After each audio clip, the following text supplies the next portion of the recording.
हाँ तो भाई कैसे हो। तो आज की इस वीडियो में हम C++ को VS कोड में सेटअप करना देखेंगे। तो इसके लिए आपको दो चीज़ें चाहिए होंगी, पहली VS कोड और दूसरा MinGW।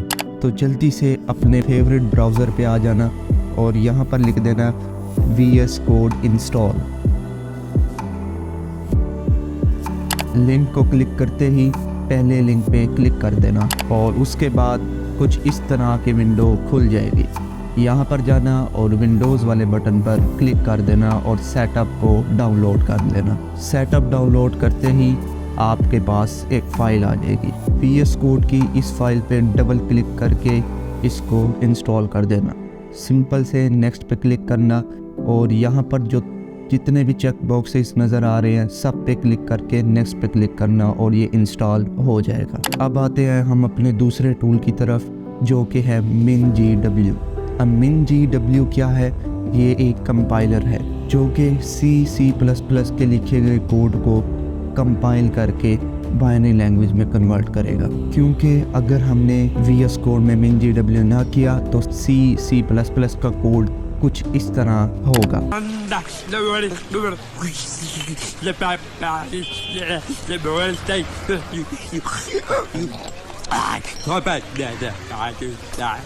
क्या बोल रहा है?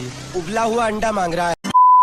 VS कोड एक एडिटर है जबकि MinGW एक कंपाइलर है। तो ब्राउज़र पे आना और सिंपल से टाइप करना MinGW इंस्टॉल।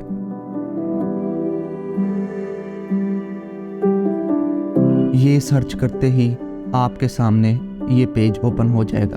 इसमें से ये तीसरे नंबर वाला लिंक जिस पे लिखा हुआ है SourceForge, इस पे क्लिक कर देना। जैसे ही एक नई विंडो आपके सामने आएगी, यहाँ पर आपने डाउनलोड के बटन को दबा देना। तो ये भी फाइल डाउनलोड होना स्टार्ट हो जाएगी।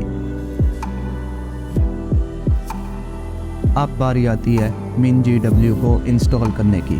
तो जो भी फाइल आपने डाउनलोड की है इस पर डबल क्लिक कर देना तो ये विंडो आपके सामने आ जाएगी। इंस्टॉल के बटन को दबाना, उसके बाद इसको कोई छेड़ना नहीं है और कंटिन्यू के बटन पे क्लिक कर देना।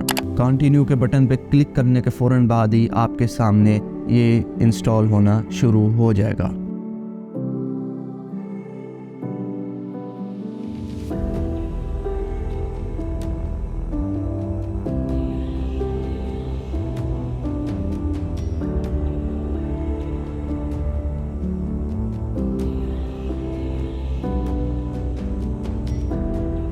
इंस्टॉलेशन कंप्लीट होने के बाद यहाँ से कंटिन्यू के बटन को दबा देना। अब बारी आती है इस चीज़ की। इस चीज़ को आपने बहुत ध्यान से करना है। आपने क्या करना है, जो दूसरे नंबर पे जहाँ MinGW 32 बेस लिखा हुआ है वहाँ पर राइट क्लिक करना और यहाँ से मार्क फॉर इंस्टॉलेशन कर लेना। उसके बाद यहाँ से 5वें नंबर पे MinGW GCC G++, इसको भी इसी तरह राइट क्लिक करना और मार्क फॉर इंस्टॉलेशन कर देना। ये करने के बाद इंस्टॉलेशन के बटन में आना और यहाँ पर आके तो जैसे ही आप अप्लाई चेंजेस के बटन पे क्लिक करेंगे आपके सामने ये डायलॉग बॉक्स ओपन हो जाएगा।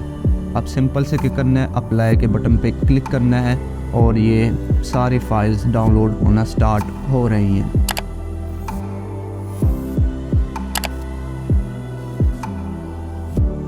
जैसे ही फाइल डाउनलोड हो जाएंगी सारी, आपने यहाँ पर सिंपल क्लोज का बटन दबा देना है। बूम, आपका VS कोड भी इंस्टॉल हो गया, MinGW भी इंस्टॉल हो गया। अब बारी आती है इसको चलाना कैसे है। तो सबसे पहले तो आप लोगों ने आ जाना है अपने PC में। यहाँ पर अपने C ड्राइव को क्लिक करना है। यहाँ एक देखोगे फोल्डर बना हुआ आ जाएगा MinGW के नाम से, इसको क्लिक करना है और यहाँ पर पहला ही फोल्डर होगा bin के नाम से, इसको क्लिक करना है और यहाँ पर ऊपर इस पट्टी में जाके एक दफ़ा क्लिक करना तो ये वाला बार आ जाएगा। यहाँ से इस पाथ को कॉपी करना है। अब आप लोगों ने आ जाना है सिंपल अपने सर्च के आइकन में और यहाँ पर लिख देना है इन्वायरमेंटल वेरिएबल। इन्वायरमेंटल वेरिएबल लिखने के बाद जो पहला आपका आ रहा होगा लिंक, उस पर क्लिक करना है और आपके सामने ये नई विंडो ओपन हो जाएगी।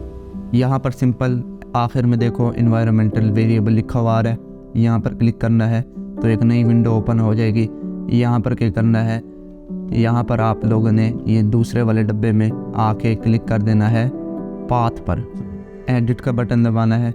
एडिट का बटन दबा के यहाँ पर आप लोगों ने न्यू का बटन दबाएंगे तो नया पाथ ऐड हो जाएगा और यहाँ पर ये पेस्ट कर देना है। सिंपल। पेस्ट करने के बाद इसको ओके कर देना है और यहाँ से भी ओके कर देना है और यहाँ से भी ओके कर देना है। आपका सेटअप कंप्लीट हो चुका है। अब आपने अपने कंप्यूटर की किसी भी ड्राइव में आना है और वहाँ पर एक नया फ़ोल्डर बनाना है। फ़ोल्डर ओपन करने के बाद उसके ऊपर राइट क्लिक करना है और यहाँ पर ऑप्शन आ रहा होगा ओपन विद कोड, इसको क्लिक कर देना है। जैसे ही आप लोग इसको क्लिक करेंगे तो VS कोड खुल के आपके सामने आ जाएगा। अब यहाँ पर आने के बाद आप लोगों को क्या करना है, यहाँ पर देखिए न्यू फाइल का आइकन आ रहा है, यहाँ पर क्लिक करना है। यहाँ पर एक नई फाइल क्रिएट कर लेनी है। मैं इस वक्त अपनी फ़ाइल का नाम दे रहा हूँ text.c++। उसकी एक्सटेंशन के नाम के साथ आप लोगों ने फ़ाइल का नाम देना है। जैसे ही एंटर क्लिक करेंगे आपके सामने एक नई फ़ाइल आ जाएगी। अब यहाँ पर इसके बाद आपको क्या करना है, यहाँ पर एक्सटेंशन का बटन नज़र आ रहा है, यहाँ पर सिंपल क्लिक करना है। मैं यहाँ पर आपको एक एक्सटेंशन इंस्टॉल करवाना चाहता हूँ और वो एक्सटेंशन है C++ माइक्रोसॉफ्ट की इंटेलिजेंस एक्सटेंशन। तो यहाँ पर आके सिंपल आपने इंस्टॉल के बटन पे क्लिक कर देना है और ये एक्सटेंशन इंस्टॉल हो जाएगी। अब यहाँ पर हम लोग अपना कोड लिख सकते हैं, तो यहाँ पर अपना कोड लिखें।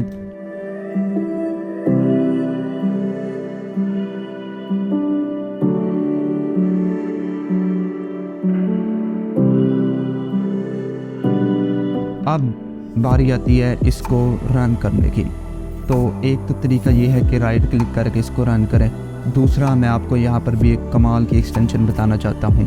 तो एक्सटेंशन के टैब में आएंगे और यहाँ पर लिखेंगे कोड रनर और इसी पहली एक्सटेंशन पर क्लिक कर देंगे और यहाँ से इंस्टॉल के बटन पे इंस्टॉल कर लेंगे। इंस्टॉल करने के बाद आपको यहाँ पर एक बटन शो होगा। अब आपको जब भी अपना कोड रन करना होगा तो इस बटन पे क्लिक कर देना है। तो जैसे ही आप लोग इस बटन पे क्लिक करेंगे आपके प्रोग्राम की फाइल चलना स्टार्ट हो जाएगी।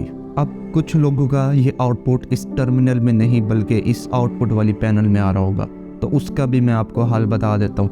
आप लोगों ने क्या करना है, सिंपल सेटिंग में जाना है और यहाँ से सेटिंग का ऑप्शन ऑन कर लेना है और यहाँ पर जाके लिखना है आप लोगों ने रन इन टर्मिनल। जैसे ही आप लोग रन इन टर्मिनल लिखोगे तो यहाँ पर देखो code runner run in terminal के ऊपर मेरा चेक लगा हुआ है, तो आपका यहाँ पर चेक नहीं लगा होगा। तो आपने क्या करना है, सिर्फ इसको चेक लगा देना और आपका मसला हल हो जाएगा। उसके बाद एक और भी मैं सेटिंग आपको बताना चाहता हूँ, वो ये कि देखो मैं अपने कीबोर्ड से कंट्रोल का बटन दबा रहा हूँ और अपना माउस व्हील ऊपर नीचे कर रहा हूँ, तो ये मेरा editor zoom in zoom out हो रहा है। तो ये चीज़ किस तरह करनी है, इसके लिए भी आप लोगों को सेटिंग में जाना है और लिखना है माउस जूम। तो यहाँ पर आपके पास ये सेटिंग खुल जाएगी। यहाँ पर भी देखें मेरा चेक लगा हुआ है, तो आपका नहीं लगा होगा, तो आपने इसको सिंपली चेक लगा के ये भी सेटिंग ओपन कर लेनी है। तो आपका मुकम्मल सेटअप तैयार हो चुका है। अब आप इसमें C की भी फाइल बना सकते हैं, C++ की भी बना सकते हैं। मैं आपको C की भी बना के दिखा देता हूँ।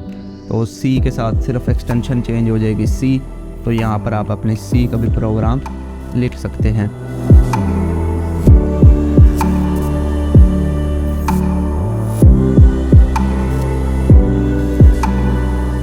तो इसको भी रन करके देखते हैं। तो देखें ये भी मेरे पास सही सलामत चल रहा है। तो बस इतना सा ही ये सेटअप था। और उसके अलावा मैं ये बताना चाहता हूँ कि ये जो मेरा VS कोड का जो थीम है वो मैं यूज़ कर रहा हूँ कोबाल्ट। तो कुछ लोगों के कमेंट्स आएंगे कि ये कौन सा थीम है, तो मैं यहाँ पर कोबाल्ट थीम यूज़ कर रहा हूँ, ये वाली कोबाल्ट थीम। तो जिसने ये भी डाउनलोड करनी हो इंस्टॉल कर सकता है और इसको सेटिंग कर सकता है।